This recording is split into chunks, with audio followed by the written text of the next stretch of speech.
Your unique smell can provide clues about how healthy you are. For millennia, doctors have been able to identify certain medical conditions purely from a person's scent. Hundreds of chemicals stream from our bodies into the air every second.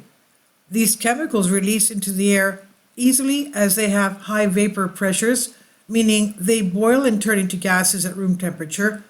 They give clues about who we are and how healthy we are. Since ancient Greek times, we've known that we smell differently when we are unwell. While we rely on blood analysis today, ancient Greek physicians used smell to diagnose maladies. I assume that the patient had to be bathed and cleansed before the physicians would smell them, right? Okay.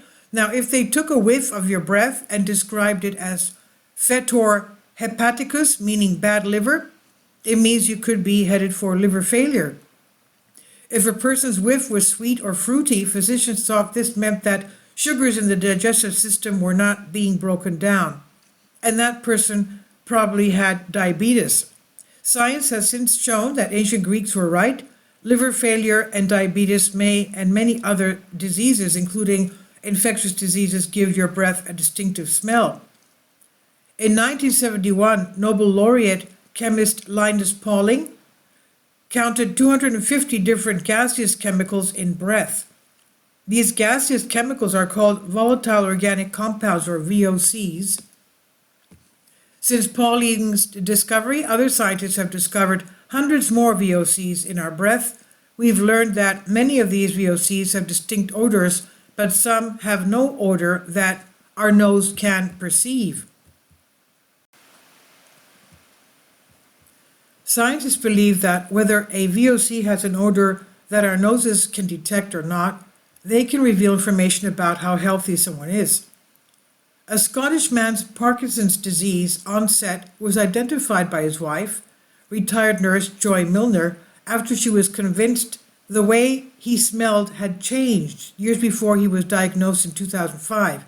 This discovery has led to research programs involving Joy Milner to identify the precise smell of this disease. Dogs can sniff out more diseases than humans because of their more sophisticated olfactory talents, but technological techniques like an analytical tool, mass spectrometry, picks up even more subtle changes in VOC profiles that are being linked to gut, skin, and respiratory diseases, as well as neurological diseases like Parkinson's. Researchers believe that one day some diseases will be diagnosed simply by breathing into a device. Where do VOCs come from? Breath is not the only source of VOCs in the body. They are also emitted from the skin, urine, and feces. VOCs from skin are the results of millions of skin glands removing metabolic waste from the body, as well as waste generated by bacteria and other microbes that live on our skin. Sweating produces extra nutrients for these bacteria to metabolize, which can result in particularly odorous VOCs. Odor from sweat only makes up a fraction of the scents from VOCs, though. Our skin and also our gut microbes are made up from a delicate balance of these microbes. Scientists think they influence our health, but we don't yet understand a lot about how this relationship works. Unlike the gut, the skin is relatively easy to study. You can collect skin samples from living humans without having to go deep into the body. Scientists think skin VOCs can offer insights into how the microbes, bacteria, and the human body work together to maintain our health and protect us from disease.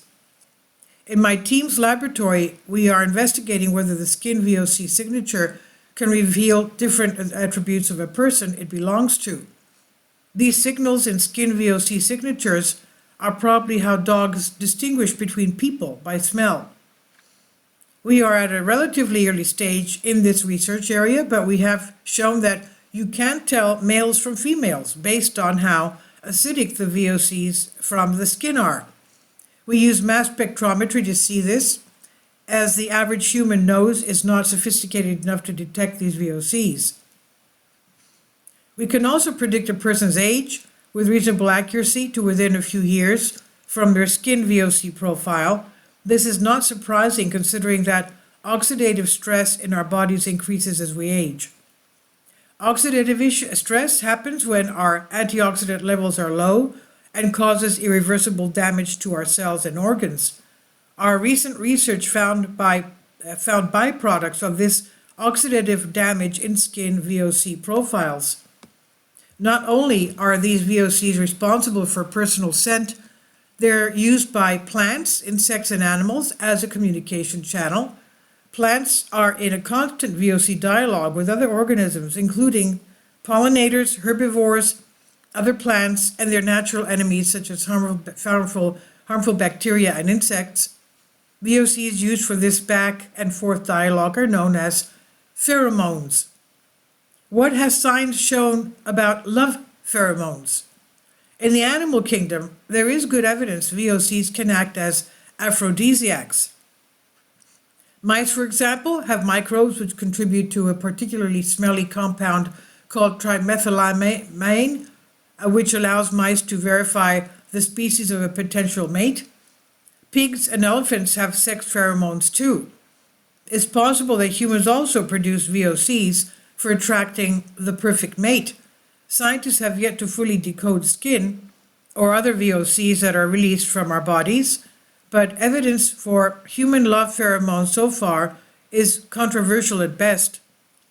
One theory suggests that they were lost about 23 million years ago when primates developed full color vision and started relying on their enhanced vision to choose a mate.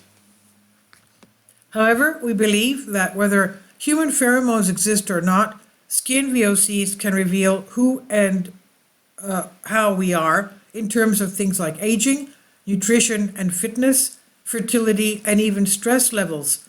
This signature probably contains markers we can use to monitor our health and diagnose disease. And this is from the conversation here under Creative Commons. This is by Aof Morin, Associate Professor of Analytical Chemistry, Dublin City University. And it's on Unexplained Mysteries. Please leave your comments. Thank you for your support.